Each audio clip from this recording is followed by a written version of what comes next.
ஆண்டவரே உனக்கு முன் செல்வார், அவர் உன்னோடு இருப்பார், அவர் உன்னை விட்டு விலக மாட்டார்.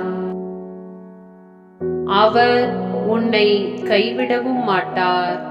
அஞ்சாதே, திகைக்காதே. இணைச்சட்ட நூல் 31வது அதிகாரம் 8வது இறை திருவசனம்.